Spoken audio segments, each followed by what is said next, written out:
Alright, here we are, Canadian junkyard.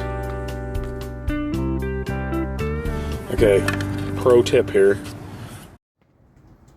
Hey everybody, welcome back to your favorite YouTube show, Fixing Random Crap with Craig. Today we're doing this unboxing and demonstration review of the self-vacuuming concrete rougher by FUTURELAB. I will say that on Amazon it was not called the concrete rougher because the whole point of this thing is to make the concrete smoother and less rough. But we also added on one diamond grinding wheel. It apparently comes with one. So we're going to open up, see how it looks. Okay, we got it unboxed here. We got, this is the grinder itself. We have the shroud. Pretty cool. That's going to help keep the mess down. This piece apparently retracts somehow so that we can get right up against the wall in a corner. Comes with this nice blade. Looks pretty good. And we got a bunch of things here to assemble. One of them is going to give us the extra handle to hold it up at the top. I think that mounts on here probably. So you can have two hands on it, and then you can use your thumb to adjust the speed right here. This looks pretty cool. This is the Shadia tool, extra grinding wheel. Figure we might go through a few on this job. I'll show you what we're kind of sanding. Is that pool over there? And yeah, we'll give you some live shots here in a little bit.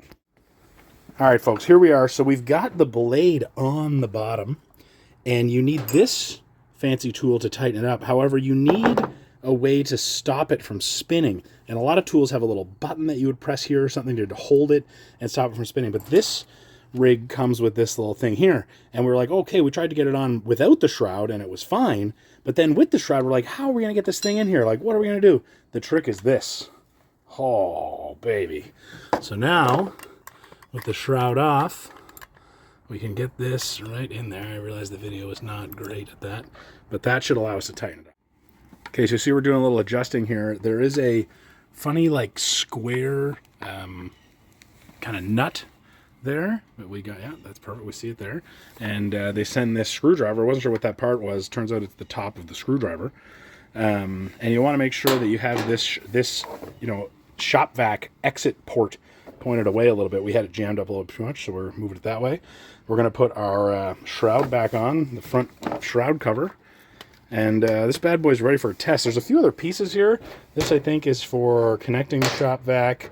This we're going to put on so we have the two places to hold it. That's going to go like right there, I think. And there's probably a screw for that. Well, that's that longer screw. Yeah, that's going to go on there like that. I'm not sure what this is for. We'll look in the manual so we can figure that out. But otherwise, we're ready to grind. Here we go. All right, everybody. So we got a respirator on. I'm not sure how well this dust thing is going to work. Hopefully it works well. Eye protection. We're all set.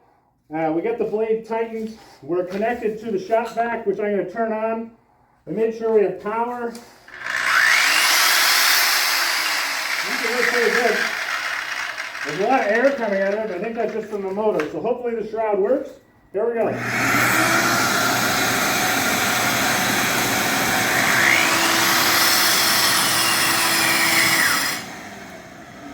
And we just blew the breaker in the first 4 seconds, so I'll reset it. Hold on. Power over.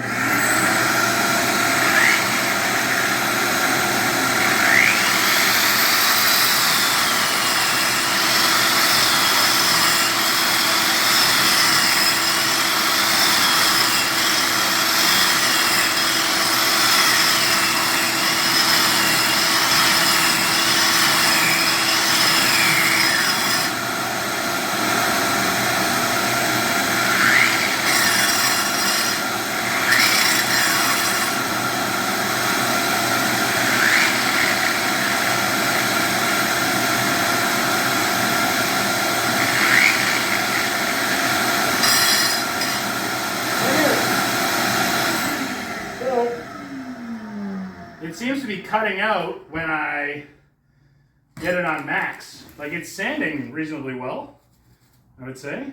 Starting to flatten that out, but how's it working? Is the power still on the house? Yeah. Oh, weird.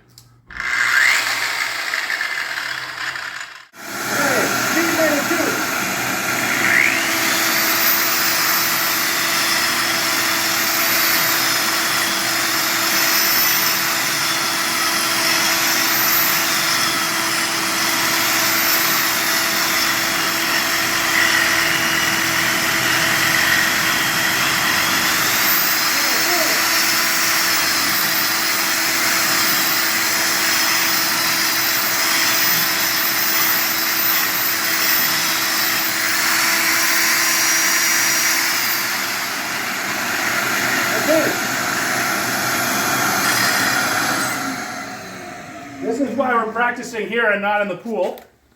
You see when I went to change my speed that I was still touching the ground, so I'm gouging right in just in that time. But this is really way flatter now and smoother. So I think this tool is going to be good. And I'm going to go a little more just to clean that up, but yeah, I think that might work really well in the pool. Okay, this is that part that we did within the garage to test, and I did go ahead and clean it up. I moved it up to a higher speed. This was up near the top, and you can see that it's right into the rocks and aggregate, but it is really nice and smooth here. So it definitely did that job, no problem. A little bit of a concern with the tool cutting out on lower speeds. We have now been using it in the pool a little bit. You'll see a demo of that in the next clip, and a link to another video there for more detail on how it's being used on the pool project. And that doesn't seem to be a problem with now. So maybe that was just kind of a fluke thing, but that yeah, it does a great job of. Oh, sorry, my finger was in the way. It does a great job of collecting the dust. So I'm pleased with that when it's attached to the shop vac. And you know, the blade that it came with is working really well. So it's I mean, obviously this is a cracked part of the floor, but this was up higher, this part, and it smoothed it out pretty nice. So yeah, we're gonna say this one's gets a thumbs up.